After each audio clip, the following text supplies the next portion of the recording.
There was a night that I was up late clicking around on the web, and I was looking at the Federal Elections Commission website. And I was looking at my representative from my district, who was then running for his 9th term. And I was seeing huge donations from the world's worst corporations, from Walmart and the big banks and Chase Bank and J.P. Morgan and Bank of America and Wells Fargo, and the weapons manufacturers, Lockheed Martin and Northrop Grumman, one after another. All these huge corporate PACs that have an interest in preventing the change that we need to see. And that was when I decided to run. If we want to have a healthcare system that works for everybody, we can't be electing a representative who's taking money from health insurance companies and big pharmaceutical companies. If we want peace, we can't be electing a representative who's taking money from the weapons manufacturers and the military-industrial complex. If we want to have an economic system that works for everybody, we can't be electing representatives who are taking money from too-big-to-fail banks. That's why it's so important to me not to be taking money from any of these big corporations or lobbyists, that it's a complete grassroots campaign, because we need to have representatives who are accountable to our communities and to our families. Good evening, everybody. That was a campaign ad for Nils Palsson. He's a candidate for California's 5th Congressional District. He ran in 2016. He's a Bernie Sanders supporter and delegate back then. And that was one of his videos. We're going to run another one later. He's got some good videos. I'm very excited to talk to Nils. Yeah, he's young. He's young. Marcus and I were talking about him. He's European looking, and he has a European name. So we've got some questions to ask him about security, but we'll get into that. First of all, Nils, thank you for joining us on We the People. Oh, my pleasure to be here. Thank you. Yeah, absolutely. Really excited to talk to you. But before we get into these security questions, I'd like to bring in Laura Livengood, who's going to tell us how to engage, because this is an engagement broadcast. Laura. It is indeed. This is an engagement broadcast, which means you who are watching live have the unique opportunity to ask questions of our guests. So if you have a burning question that is not answered by his website, please write question, all in caps, or tag me, and we will ask at some appropriate points during the show. Awesome. Thank you so much, Laura. You're welcome. Nils, so when I first saw that you were running, and I don't know who, I think you're the one who reached out to us, and then went to your website.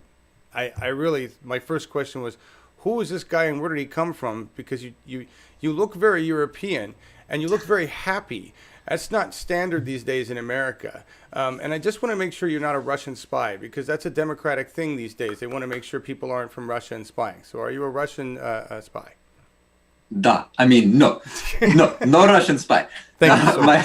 No, I'm from San Francisco, California. I've lived in California most of my life. A little bit in New York, traveled the world, but not Russian as far as I know. Nils is a Swedish name. It is, and it's really cool, actually. And I just wanted everybody, I was joking around, but this guy's amazing. I want to read this here. Nils Palsson is a father, author, teacher, community organizer, and candidate for U.S. Congress, based in Northern California. Serves as communications director for the Transition U.S., nonprofit national hub of the Global Transition Towns. I'm not familiar with that, so I'm waiting to ask about that. You teach anatomy, kinesiology, and other life sciences at the World School in San Francisco. I'm just going to keep going on because he's only 32. He's got a Master's of Fine Arts degree in writing and consciousness at the California Institute of Integral Studies. Before that, he got a Bachelor's of Arts degree in history and English. What are you going to do with those degrees in America? I mean, really? But still, amazingly smart guy. All sorts of things going on. You're only 32 and now you're running for office. Why? Why are you running for office? These are epic times. This is the calling right now. I mean, we've got to turn things around, and I mostly feel it as a dad. That's when things became more clear that right now is absolutely the time. We cannot wait. Okay, yeah, you're a dad. A very cute picture of your daughter there. And so you're saying the times are.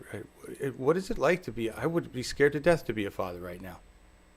Yeah, well, I mean, even if I wasn't a parent, and I'm sure you can relate to this, thinking about the world that the next generation is going to have, and then projecting forward, 7 generations and beyond, there are some real questions about whether the way things are going right now are really going to work out well for the generations to come. And I mean, I would assert that we really do need to turn things around in a very meaningful way, and we don't have time to wait for it. We got to do it now. Absolutely, and we can just lead right into climate change on that, because reading on your website, you were affected by the Valley Fire in 2015. Talk about that. What happened? Yes, sir. Well, I was living in Lake County in Northern California. Actually, it's another part of this very same district, California 5, that I live in now.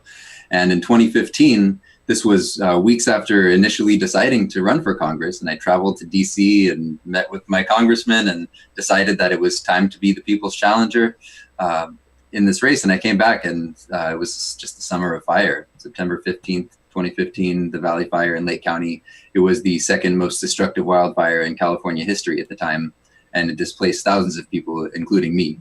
And I was involved in the community response to that. I was a programmer at my local radio station. Oh, wow. And yeah, that was, I mean, we were very much feeling the effects of climate change. And then the crazy thing was that I was actually displaced in slow motion during this congressional race. The fire didn't burn my home down, but I was a renter. And the fire like glanced by and kind of kissed the building that I was living in. And my landlords got spooked, and they decided to sell the place. So I had to boogie. Oh, and I finished the 2016 primary without a proper home. You know, I was like couch surfing Papa. Wow. And I finally, after months, and this is the Bay Area housing crisis, I moved to Sonoma County, where my day job is at Transition US. I'll tell you about that later. And just after moving here, about a year after celebrating moving to Santa Rosa, this huge series of fires happened that probably most of our viewers saw about back in October. So that was about a mile from where I live as well. So a lot of my community kinfolk around here have been burned out and are experiencing continued crisis, which is very much related to runaway climate change. Absolutely. Got everybody show this a picture of the 2016 ballot information. And this is Mike Thompson, the incumbent, is still there now. You got to get rid of him. There's no Republican running this time around. Carlos Santa Maria was last time. And you got 12.5% while couch surfing and running. I'm guessing, you ran as a Dem, but you certainly didn't have the blessings of the Democratic Party, did you? No, I mean, I was you mentioned my connection to the Bernie Sanders campaign. I think neither of us had the blessing of the Democratic Party, and we see how that went. Right. The crazy thing was that the Republican who got second place in the primary and went on to the general in November had no campaign, no website, no appearances, nada. He got that 19% in the primary that you're looking at by sheer virtue, I believe, of the R next to his name and the red jersey that he was presumably wearing. And in this primary, there is no Republican, so we've got a handful of independent / green folks coming to take on this 10-term reigning incumbent Democrat, Blue Dog. Yeah, you've got Jason Kishinev, who we've interviewed on the program. He's green, running for this role, and you're no party preference. But with California being where it's at, do you find that an advantage, possibly? I think so. Yeah. I mean, I don't think there's any strategic value right now in running as a Democrat. I mean, I could see why Bernie Sanders chose to do that as a presidential candidate. But no, right now, California has more independent, no party preference voters than Republicans. And I'm hoping being that there are no Republicans in the race, conservative voters in this district can even look at me and see that I'm not taking corporate money and I'm representing our families and communities, not these, gigantic corporate Goliath lobbyists. Right. So, yeah, I think I'll be able to build some real bridges and have a lot of support going into this June primary. Excellent. This is just and so everybody know what we're talking about. This is the 5th district. It's a little green blob there, and it's adjacent to it's a CD2, which runs from the border all the way down to San Fran, the Oregon California border. Now, let's see, I had a different picture there's a close up right there. So you've California 5. There you go. So you've got a lot of wine country. What's in there? What you got in your district? There's a couple of big cities, kind of urban, almost like there's the Bay Area, almost like a petroleum corridor / military rust belt around Vallejo, and there's some big cities there. Vallejo, Martinez, Benicia is pretty populous. Santa Rosa is pretty huge, and then in the middle there's a lot of wine country. The Napa Valley, that people get their wine from Napa and Sonoma. People around the country have heard about it. And then going up into the north part of the district, Lake County, where I've lived for the better part of the last decade, is relatively rural. I could almost figure that out by looking at the contributions to the incumbent. It's like, right. There's wine. Yeah, he's the single highest recipient of money from the alcohol lobby. Look at this, everybody. This is what we're talking about. 115 grand, beer, wine, liquor, insurance, health professionals, security investment, real estate, Where are we at here? Massachusetts Mutual Life Insurance investing in California. Wow. Blue Dog Pack, Edison International, Home Depot. So, I mean, you get the idea. You can almost guess what's in your district by the Sure. large industries that are voting. Military presence in there, there's got to be. There are a couple. There are a couple, factory and warehouse operations, and yeah, there's a lot of former bases. Vallejo and Right. the Mare Island Right. areas. Used to have much more of a military presence. Definitely, there's a significant military industrial complex presence in the coffers of my opponent. Yes, yeah, that's and you had cited that. There's actually a newspaper article that talks about that as well, where you're just kind of listing off. I mean, kind of frightening when you see, when you see that. When did you become awake? Just out of curiosity, how long have you been feeling the burn? I mean, pretty much all along. I ran an underground newspaper in high school. I went through a censorship episode in high school where Really? I'd written an article that was not even political, but this was all during the beginning of the illegal occupation of Iraq in like 2002, 2003. And I wrote an article about card playing being banned on school campuses around the time that like teaching wasn't happening in our classrooms and kids were playing cards. I wrote an article about it and was censored. And that summer was my junior year, and the summer to my senior year, the principal sent home this like shredded copy of the newspaper that was missing my article. And I just felt like, come on, you guys. Wow. And I came back my senior year and ran an underground newspaper with some other friends. And that was, I think, the beginning of maybe prefigurative or foreshadowing of what was to come. But yeah, during that senior year, I mean, I led walkouts for the related to the Iraq War, and have been pretty Wow. conscious and much of an activist since then. Wow, that's a lot more than I did. I complained a lot from home at the TV, and I supported didn't. the Dixie Chicks, but that's about. I mean, So thank you for leading walkouts. But that's really. That was back then. I know everybody remembers. I mean, if you weren't a patriot, you were looked at scornfully.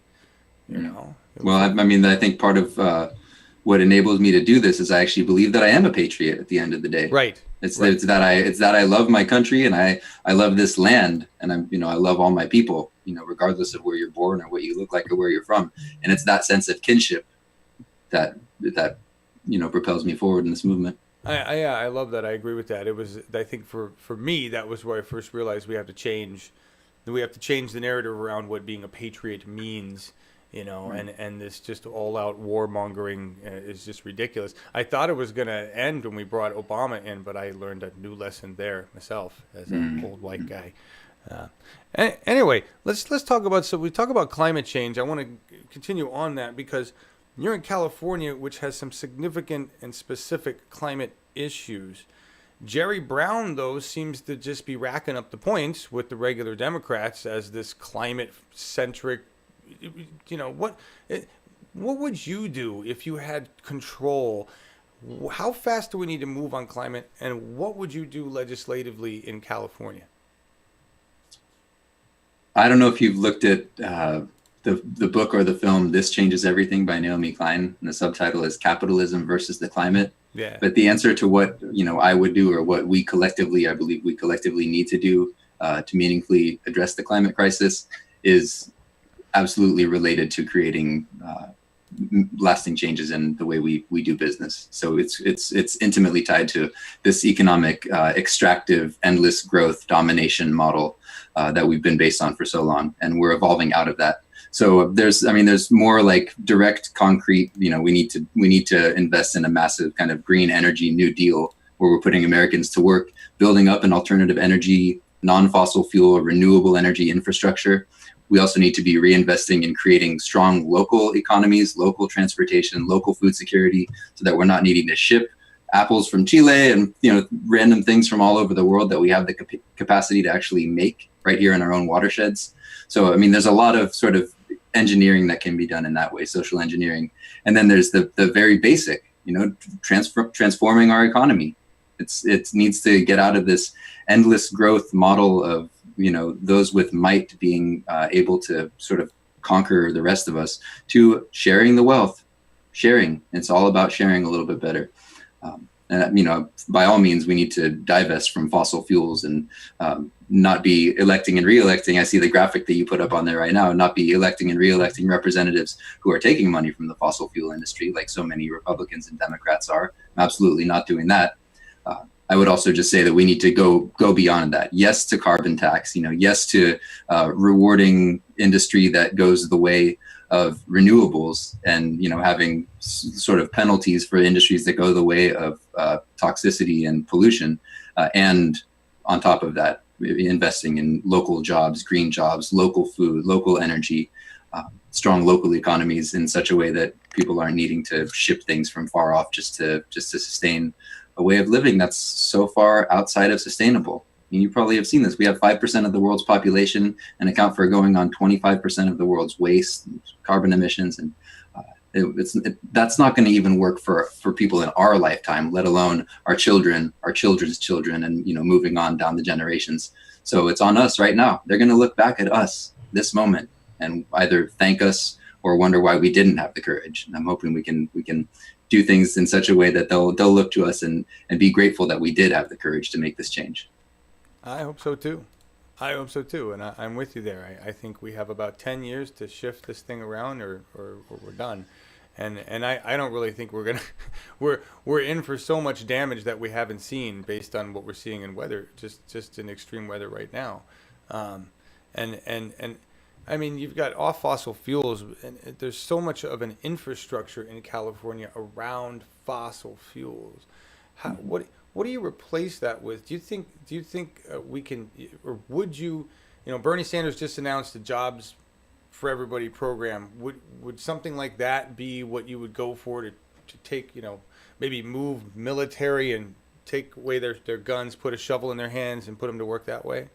Oh yeah, you want to turn those swords into plowshares? Yes, yes, I do. I mean, really, you're talking about it, and for those who are maybe not too many viewers of this, but for those who are interested in maintaining, strong military might, well, America could still have plenty of a military without it consuming half of our discretionary budget. And yes, absolutely, there's no unemployment in nature, and there doesn't need to be unemployment here in America either. And if we just slightly shift around our resources in such a way that allows for more sharing, we can be getting people to work. And my first job out of college was as a solar energy consultant. Really? I got into this. So yeah, I mean, it was sort of one of those, Nice. Temporary, just to kind of, you asked me, what are you going to do with your history and English degree? That's what everybody asked me. I came back and I sold solar energy. And Nice. yeah, I wasn't cut out to be a salesman. But I did it for long enough to learn about how practical a solution it is. And renewable energy, like they used to say in the solar industry, a solution rises every day.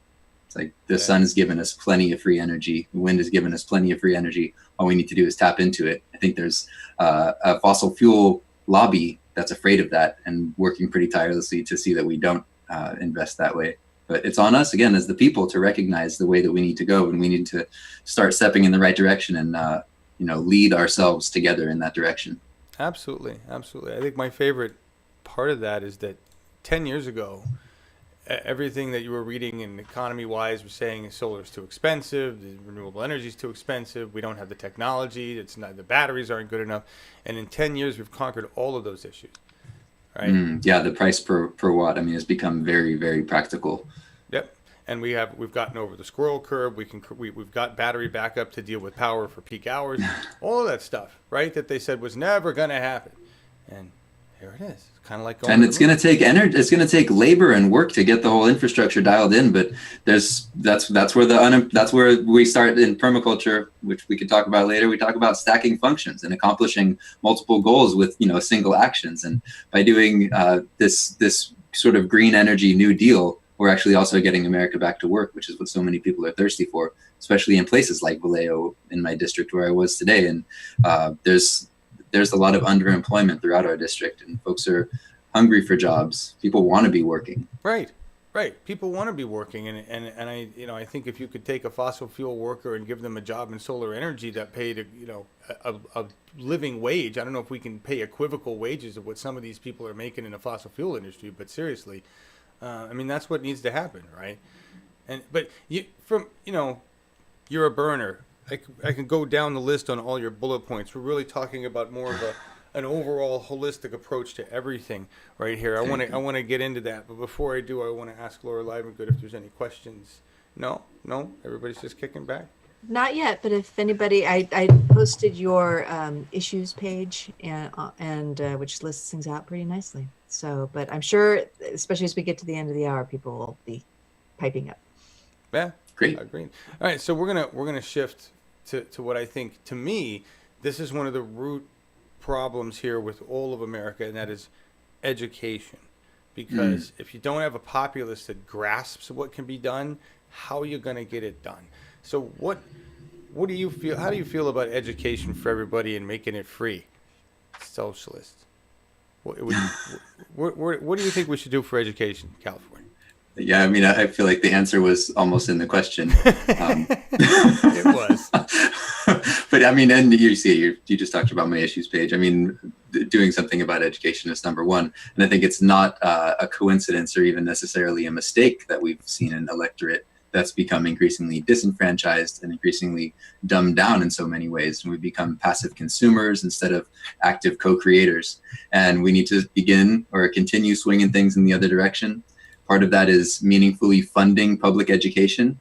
And, I'm a product of California public schools, and I taught history in rural California public schools, which often felt like I was teaching in a developing country. Wow. In terms of like the crowdedness of the classroom, the lack of basic resources, books for like, can I please have a book for every student, even if they are like 10 years old? And like they were like, I had sort of like books that were operating on a level of consciousness that wasn't quite like at the Howard Zinn level that I was. And so I'm coming in with like, my own handouts that I've printed, from people's history, and I've, printed my own stuff. But I mean, there are teachers holding bake sales to get books for their classrooms. And you've like the old T-shirt says, like, wouldn't it be great if the military had to hold bake sales to buy a new bomber? And we had plenty of books in our classrooms. So there's that. There's universal pre-K. We need to start education very early and be, investing in supporting families and with, paid maternal leave and, prenatal care and the things that are going to set us up for a basis of a healthy and educated life. This all ties in with living wages for everybody, so parents can be there for their kids, and we can have every household with the nourishment and nutrition and family togetherness that it needs. And to the next level of higher education, and absolutely creating tuition-free public colleges and universities. I'm from San Francisco, which recently made public San Francisco City College free to residents of San Francisco. That's an inspirational step in the right direction. Nice. As well. So we can be doing that on a national scale. And again, that doesn't prevent us from having private schools where, sure, send your kid to, I went to NYU. I don't, send your kid to private schools, go for it. And if you don't have the money to go to a private school, if you don't want to take out the loans to go to a private school, well, guess what? You can go to the UC, you can go to the University of Kansas, wherever you are, for free. And for free, right? Where does the money come from? Well, it comes from us adjusting things to reflect our true priorities, and that our true priorities is not having a military empire that spans the entire globe that's actually creating terrorism by, bullying people around. Our priority is not facilitating more and more wealth for fewer and fewer people and, doing bank bailouts on the level of trillions of dollars. Our priorities are education, health, connected communities, resilient local economies. I mean, these are not coming from me. You can go into any community, get the people together, put butcher paper up on the wall and say, all right, what do we care about? And that's what I did when I was organizing at a grassroots level in Lake County. What do we want? And people tell you what they want. We want education for our kids. We want there to be books in the schools. We want clean water. We want to protect our watershed. And people start standing up for the things they're passionate about. And as that voice gets into government, I believe these changes are inevitable. We still have the work to do right now. So that's why we're here. I know that's why I'm here, and I believe that's why y'all are here right now as well. That's what we're trying to do. It certainly seems difficult and discouraging after last night. Things like last night, we didn't really show real well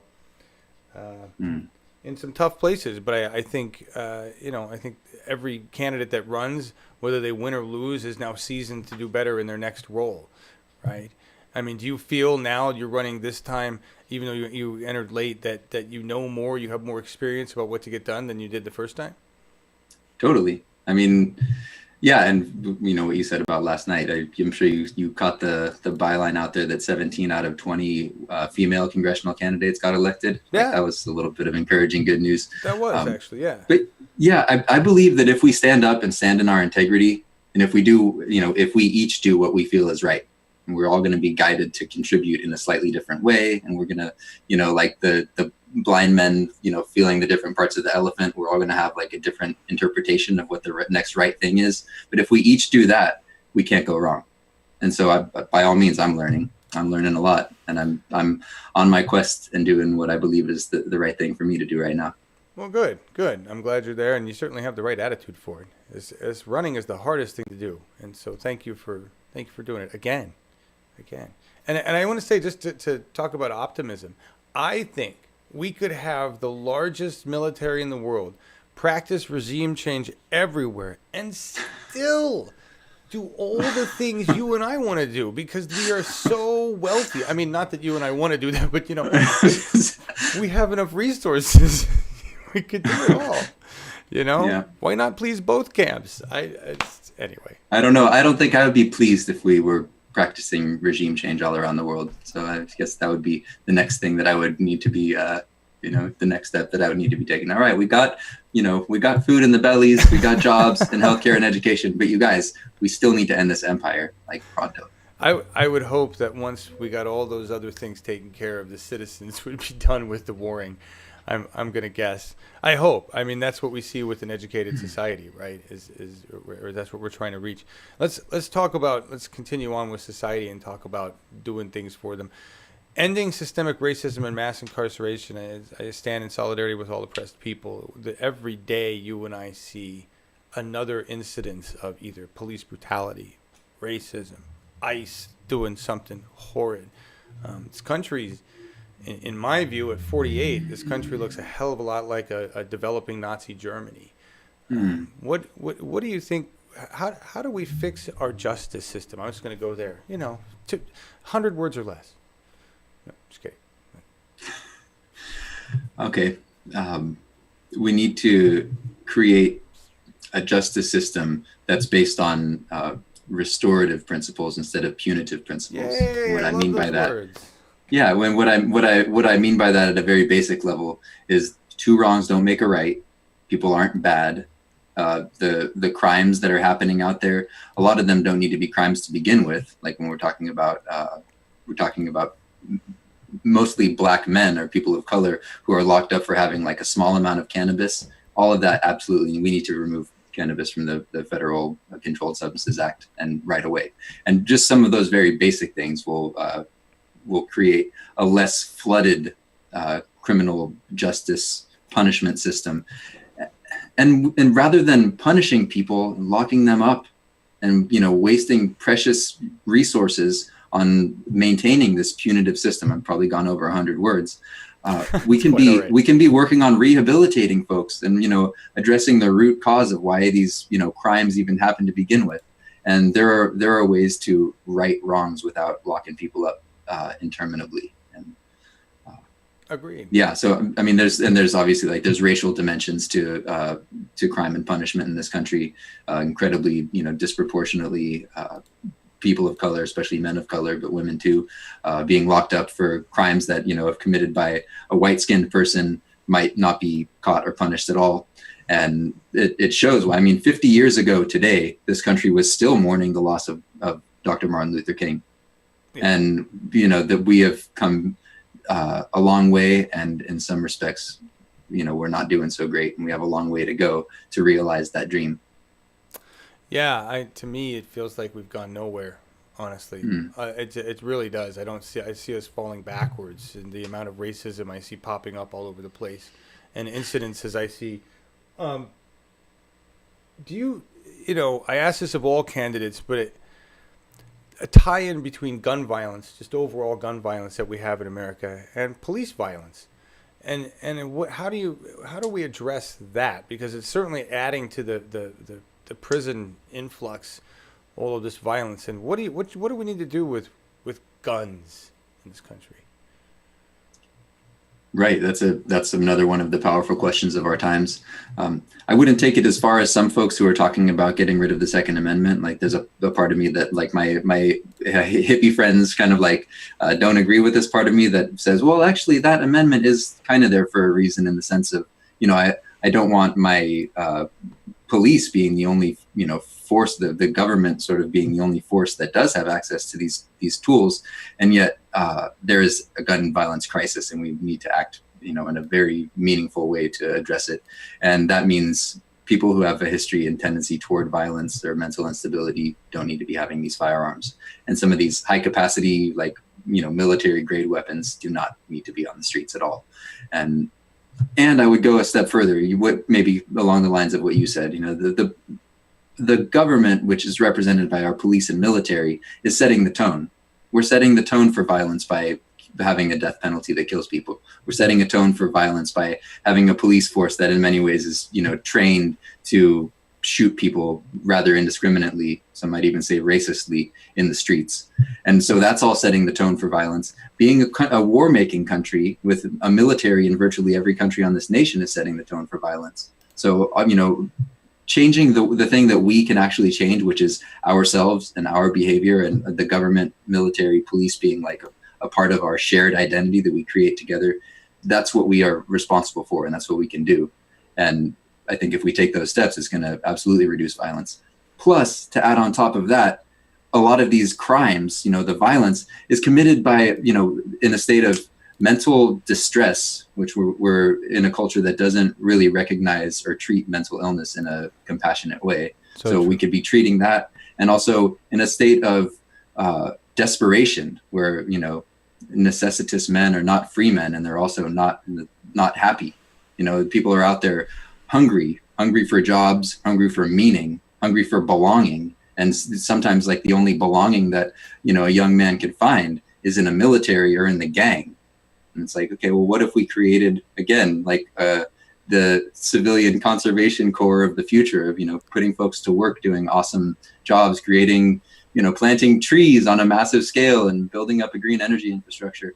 That will, I believe, go a long way toward addressing this crisis of violence. I agree. Good words. I don't think, if you look at some other nations, especially over there in Europe, a lot of their cops don't even carry guns. Yeah. Right? They're trained to deal with situations without them. It's an amazing concept. Canada, we just saw a situation where a shooter was trying to die suicide by cop, and a cop refused to do that and talked him down. And I was like, how fast that guy would have been dead, except he was white, so they probably would have talked him down here too. A quote from your website, I love this. I just was reading bullet points. All of this really just requires better sharing. Pretty much sums up the idea of democratic socialism, right? We're coming from, and it's kind of like, when we discuss racism and the legacy of slavery, and, we have our modern day sensibilities. That's like, obviously, slavery is obviously an atrocity. We would never think of doing that nowadays. And, expressing racist sentiments, like, yeah, sure, maybe that's done by our president and maybe that's done by some other, extremists, but most like conscious and thinking people would never, assert racist comments. Well, that's in the past, they operated on a different level of consciousness.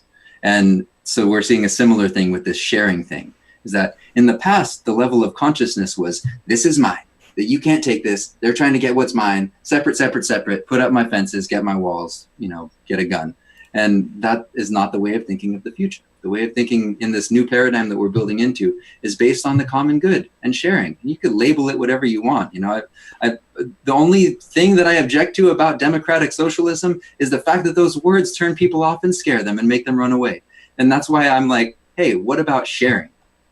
What's a funny thing is you said I got my, history of like writing and studying English. I'm a language geek, and the word socialist, the word socialist, I like to look at the etymology, like the roots of words. Right. And the word socialism comes from the Proto-Indo-European root that, obviously socius, like social, like sharing, like social friends. And also, but the root sequa, S-E-Q, which is like sequel or sequence.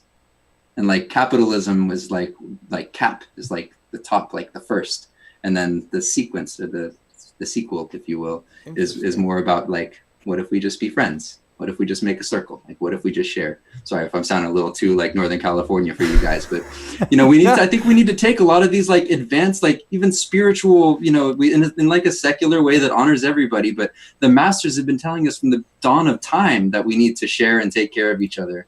And that's the spirit that I'm calling on right now. Is like, you know, the same spirit that Dr. King talked about. It is that of being friends with each other, like brotherhood, sisterhood of mankind, humankind, where we love and take care of each other. So, you know, call it what you will. I think sharing is like a simple, like kindergarten style term that I like a little better than socialism, but you know, it works. Call it what you will. It works. I mean, it's, you know, on the internet, we call it social sharing. It's kind of funny. Oh, there you go. Combine the two. And you're absolutely right. I think the spirituality, or whatever you want to call it, just of being together as one species, really. I think somehow we ended up taking that or perverting it into religion, or perverting it into some kind of control mechanism of other things, in my view. And it's easy to say, oh, that's just woo-woo talk. But the truth of the matter is that we know we need to make a unity of our species, or else we're not going to survive what we've done to the planet, right? Right. Yeah. I mean, some of us, and hopefully more and more of us, do know that. I remember after the Valley Fire, which we talked about earlier, there was a rancher that I spoke with who had 180 head of cattle, and like the man and his wife had to flee the house before it burned down, and they left. Man. And the cows survived by getting in the pond. Really? Because water is life. And then when he finally got to go, they opened the roads 3 days later for him to go feed his cows. And, you know, he said normally the cows are like, the big ones are knocking the little ones out of the way, like the sort of alphas are like knocking the little runts out of the way. But after the fire, he went to feed them, and like the big ones were helping the little ones into the circle and like making sure everyone gets what they need. That's right. Like, you know, in these moments of crisis, the best comes out of us. I've noticed that in our, you know, various crises that we've had here in community, is that it actually calls on the best of us. So maybe that's what'll be happening more and more as we face these climate related catastrophes. And, you know, even as the economic times make more and more of us feel like, you know, we're struggling in a housing crisis, struggling in an economy that's not working, maybe we'll band together because of that.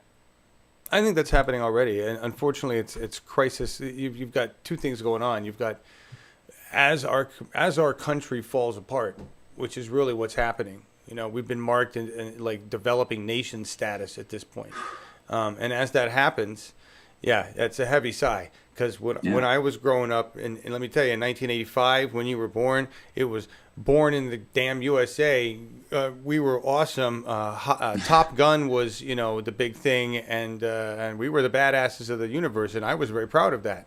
Right. And today I realized we were the assholes of the universe. I'm like, geez, that wasn't the USA that I was given as a 15-year-old kid. Right. You know, we're shifting the way this country is. We have to do that. We're changing the paradigm on it. Oh, Laura Livengood has questions from the audience. Good. Hello. It's so responsive. Yeah. Wave my hand. I know. Jeffrey had a question for you, Nils. How would you address fraud in the electorate and eliminating the delegates? There you go. In the Sorry, got that. Sure. So fraud in the electorate, I guess that's not the version that's proclaiming that like more than one people are voting more than once. No. You're talking about the electoral college system. Election fraud, not voter fraud. Right. Right. I believe in, there are a lot of things that we need to do to reclaim and restore our democracy. And maybe that's not quite what you're asking me, but, you know, things like same-day voter registration or automatic even voter registration. But as far as like reducing fraud, it's going to take, unfortunately, a constitutional amendment to eliminate the electoral college. But I do believe that's where we're going someday. And in the meantime, probably ditto for the superdelegate thing, where I noticed in this part of California where I live, you know, having been an elected delegate for Bernie and being in a place that seemed like this is Bernie country, people were overwhelmingly supporting Bernie. I still go out there and see Bernie bumper stickers all over every car. I don't see any Hillary bumper stickers, hardly ever. And my representative, a superdelegate for Hillary, ended up, going and throwing that support behind Hillary Clinton. So my answer is that if the question is, do I recognize that the superdelegate system is corrupt? Yes. And am I part of the coalition that's going to stand up vocally and change that? Yes.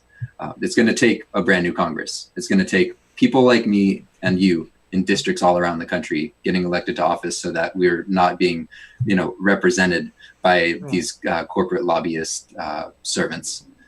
But when we have this brand new Congress, we'll get this more democratic system that I think this question is asking us for.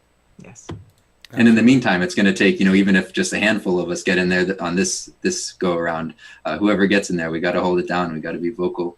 We've got to use the, even if the whole Congress isn't ready to go the way of these progressive ideas, we need to use media access and be elevating the conversation. Right. Lead the way. Show us how it's done. Well, people will follow you. Yeah. And also, take the lead from the community. I mean, there are community organizers and activists, maybe even the person who posed that question, that are sitting on some awesome solutions. And the good representatives got to have the door open and the ears open for these solutions from the community, because they're there. Right. Well said. And just to remind everybody, you can change this at the lowest level, because you can make sure the integrity of an election is there for your county, for your state, for your city, right? So it's different stuff. Right. I mean, and paper ballots too. I mean, it's hard to say right now with the emphasis on electronic voting, and say what you will about Brexit, the way they did the vote was right. They counted every single vote in public view transparently, and people from every neighborhood were gathered around in their local town halls watching the votes get counted. And so there's no way to hide. It's all happening right there in front of you. Yeah. This is Molly's vote. There it is. It's on the table. Here it is. 25-24. So, we need to have a paper trail, even if we go increasingly digital. There's got to be clear paper trail. So true. Other questions, Laura? Nope, that's it for right now. All right. Feel free to keep them coming, you guys. Loving the questions. Well, I was going to transition. Schulte 100 put a comment here that said our military is our largest socialist organization, which is true. That so true. And it made me think, what we're really asking for is socialized healthcare, and they're like, no, you get a military, and that I was trying to segue into healthcare. I don't generally run more than one video from a campaign, but this is your video on healthcare, dignity for all, and it's about your dad, and I wanted to run it because it really touched me. So proceed. I'm a father. I have a daughter who's 5 years old. I grew up in Pacifica, California. Went to public school. Both of my parents worked. My father was very encouraging. Like, he wanted me to live my purpose. This is a picture of my father from before I was born. We loved to go camping together and spend time outdoors. He was diagnosed with lung cancer. But this is the last picture of me and my dad together. It's my dad in the center. He lost a lot of his hair during the first rounds of chemotherapy, and I shaved my head in solidarity with him. The angel of death has a way of helping kind of remind us about what's most important of life. Honestly, I didn't know what was coming. I had no idea what chemo even meant at that time. There's a lot of uncertainty. We would be getting bills in the mail for $100,000, $200,000. He died in debt. With all these medical bills that came through, they ended up foreclosing the house after he passed away. I mean, we needed to do what we needed to do to keep Dad healthy. We had to find alternative treatments because some of the best ones that the doctors recommended we were not insured for and we couldn't pay for. That felt really dehumanizing and unfair. And so that was when it became clear that a system of Medicare for all is necessary in this country and something that I'm committed to fighting for. We need to have a system of dignity for all. It's my duty as a father to do something to change it. My name is Nils Palsson, and I am an independent candidate for the United States House of Representatives in California's 5th District. yeah, that's I'm sorry to hear about your father. That's Coming up on 10 years, actually, June 19th. wow. Yeah. Lost my mother to cancer. We lost Scott Galindez, who was a volunteer on this program to an insurance company that refused to give Scott a kidney. Wow. So we're all, it's affecting Americans' lives everywhere. I mean, I don't know how many people we interview on this program that have either personally had an issue with our shitty healthcare system or are in dealing with somebody that has it. It's terrible. Yeah, it's increasingly the norm, not just a exceptional story. And the incumbent, Mr. Thompson, where does he stand on single payer? Do you know? Have you had any conversations with Mike? Sure. Not specific conversations. Actually, when I addressed him about it in person, I didn't get a meaningful response at all.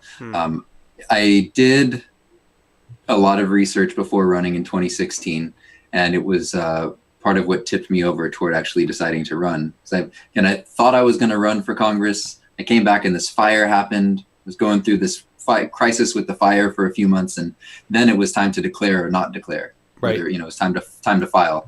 And that's when, from the first video, I was clicking around late at night on the Federal Election Commission website. And that's when I started seeing these huge donations, including from the for-profit healthcare industry.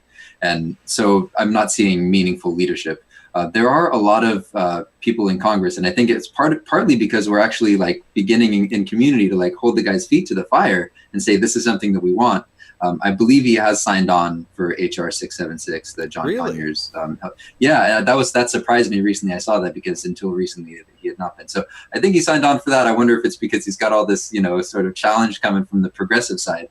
But there's a difference also between signing on to something and being a leader on something. Right. So, actually standing up and vocally supporting something. That's what I'm talking about doing for this healthcare conversation is we need to be acting right now.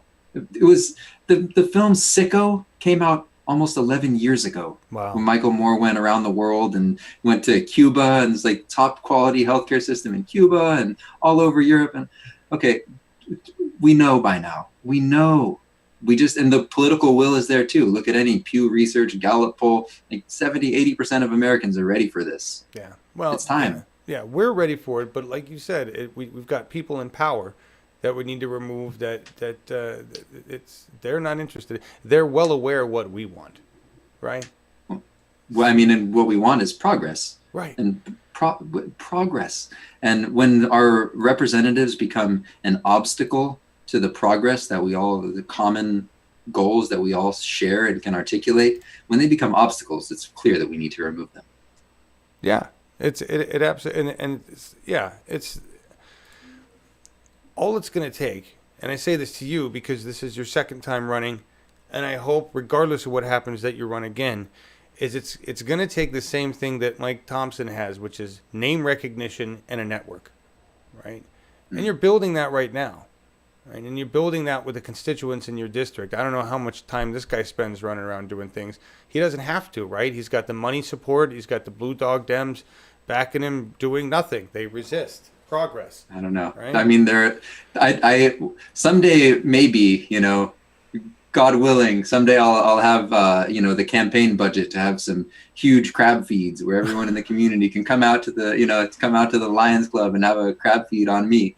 But right now, I'm knocking on doors and doing community radio interviews and going to farmers markets and, encouraging people to write letters to the editor. And I'm also, reaching out into the online community, both within my district and also outside of the district, this national network of Bernie-crats and, people who are on board with this progressive change and saying, jump on in, Bernie style, $27 at a time. That's how we're going to challenge these, $10,000 donations from Walmart and Bank of America and Verizon and all those other clowns that we don't want running our government. Right. And I think it's reminding everybody what Mike actually says and what he does, because it's very easy to say, oh, I'll sign on to that, but not actually be the person championing that legislation. And then that's kind of the difference we're looking at here. You're interested in championing the legislation. And just so that everybody knows, the incumbent, I just want to show everybody, this is from 2017, but he basically is a sounding board for Pelosi. And the Democrats have a better deal. He's a standard establishment corporate Democrat. We're not going to get anywhere with Mike Thompson. We need to put some progress, as Neil said, into District 5. So Excited about that. Where are you at with on the ground working with people? What are you hearing from your constituents as their number one issue in your district? Affordable housing. Really? I mean, there's a lot, yeah, jobs, but I mean, there's an extreme housing crisis here in the Bay Area, and I feel like at least right here in Santa Rosa where I live, and particularly after the fire, but Sonoma County rent is going up. There's a lot of like local struggles, rent control is being proposed and squashed, and there's people coming together around that. But even when I go to the other side of the Bay and Vallejo and Benicia, affordable housing is on people's minds in a huge way. Education, healthcare, those are big for folks. Yeah. Right. And we covered the others. Affordable housing, of course, I didn't even think about that, but especially in California right now, that's ridiculous. Didn't Jerry Brown just create a big surplus in California? How would you resolve affordable housing issues? Well, I mean, right, you mentioned California, and there are people coming together to create rent control on municipal and county levels, and by all means, like continuing to support that is big. California as a state can take action, and then the House of Representatives, again, we're sending reps from each of the 435 districts around the country to go to DC and set a tone for the entire nation. And maybe in other places they're not experiencing a housing crisis quite on the level of here in the Bay Area, but I believe that in this new deal that we're creating in this movement, housing is a part of it. And you can go all the way back to FDR and seeing evidence of a conversation around housing being a fundamental right, and a roof over every head, actual human rights, actual needs met. Yes, a roof over every head. There's nothing that's stopping us from doing that. Again, when we do have this military empire, when we do have bank bailouts that are worth trillions of dollars, we absolutely have. And when we're incarcerating people on levels unheard of and unseen anywhere else outside this country, around the world, when we're doing all of that, we absolutely have the resources to be supporting a roof over every head. And that includes jobs with justice for all people who want them. It's hard not to just make it all comprehensive, because that's really what it is. That's the thing, right? Everything's connected. It's an interconnected web. You tug on one string here and something moves over here. It is. And it's national. It's not just California. It's not just your district. It's a national thing. 44% of people don't have homes. They're working and they don't have a house. That's ridiculous. Twice as many Americans can't afford it. If something unexpected happens that's going to cost $400, most Americans don't have like that $400 cushion in their bank account. And honestly, I'm one of them. Me too. Yeah. I'm right there with you as an individual. This is what we're working on. It's not. This is the progressive movement right here. You're a working dad who's trying to change things in your district, running against big money, and I'm a dude running an independent network out of my garage. That is what we are.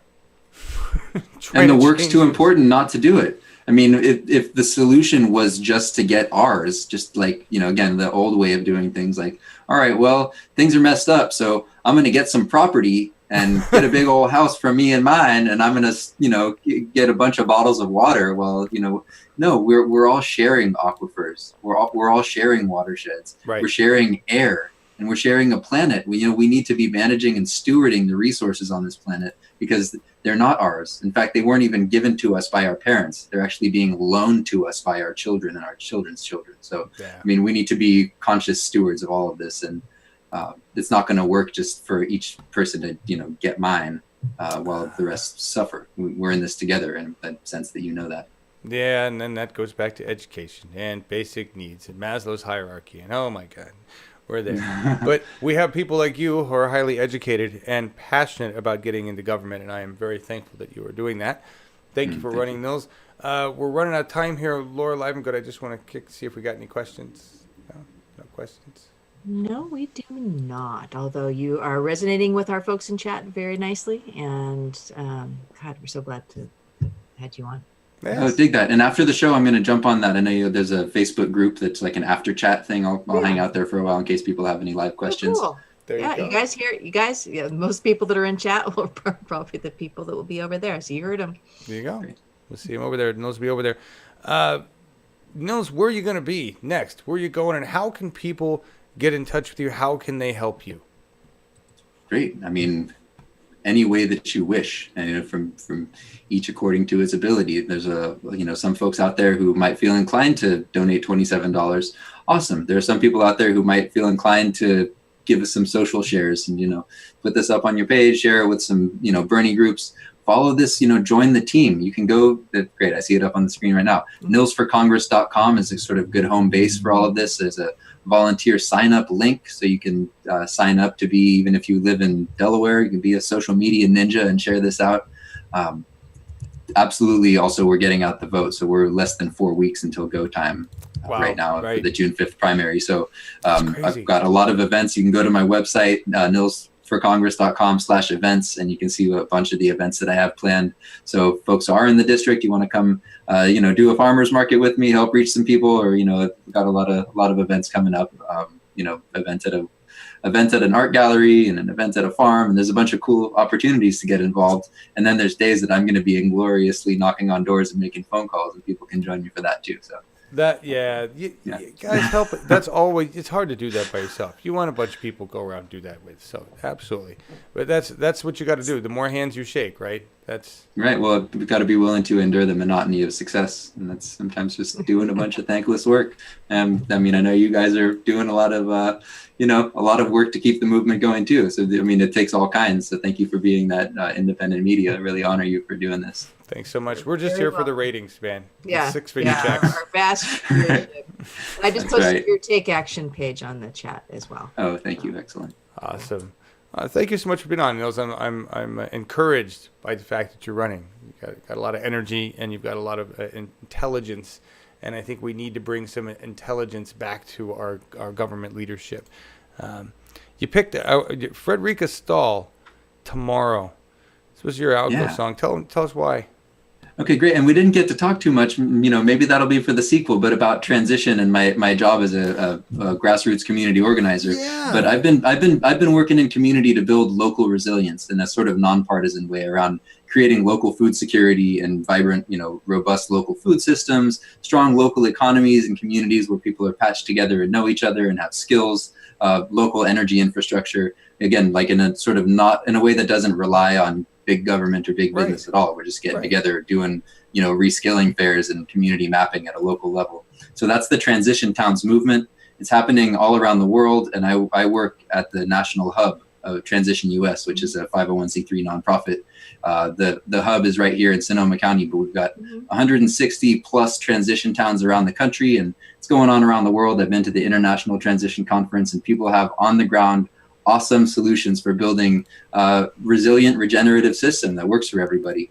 So this tune is actually from a movie. It won the French the French Academy Award.